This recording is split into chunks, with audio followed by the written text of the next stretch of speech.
C'est sans doute la Renault Safrane Baccarat biturbo. Avec ses 268 chevaux, c'est l'une des berlines françaises les plus performantes de tous les temps.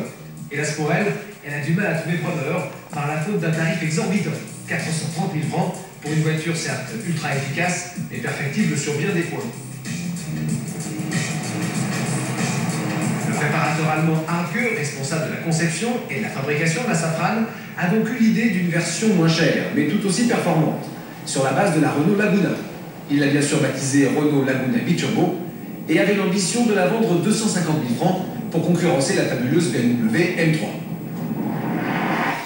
Esthétiquement, cette Laguna hors du commun ne manque pas d'allure. On remarque à l'arrière l'aileron reprise sur le modèle de compétition qui court en Angleterre.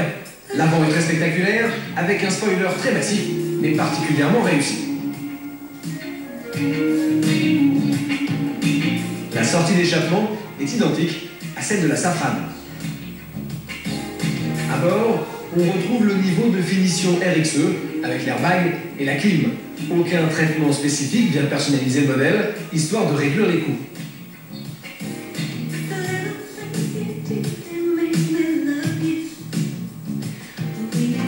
Sous le capot, en revanche, c'est la révolution. Avec le V6 3 litres biturbo de la Safrane, mais la pression de suralimentation atteint 0,7 bar au lieu de 0,55.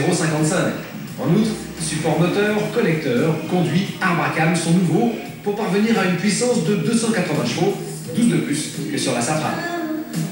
Côté pneumatique, Bridgestone a été choisi. Les jantes biturbo de 17 pouces sont toujours de la partie.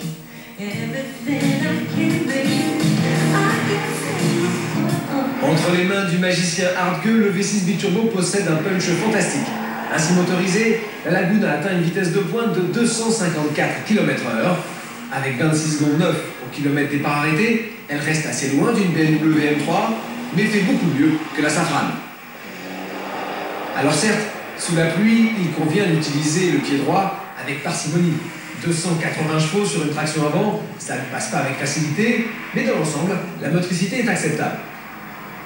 En parallèle, le comportement routier reste satisfaisant et le légendaire confort de la Laguna a été préservé. Seule la boîte, désagréable et imprécise, pose problème et les freins pourraient être plus mordants.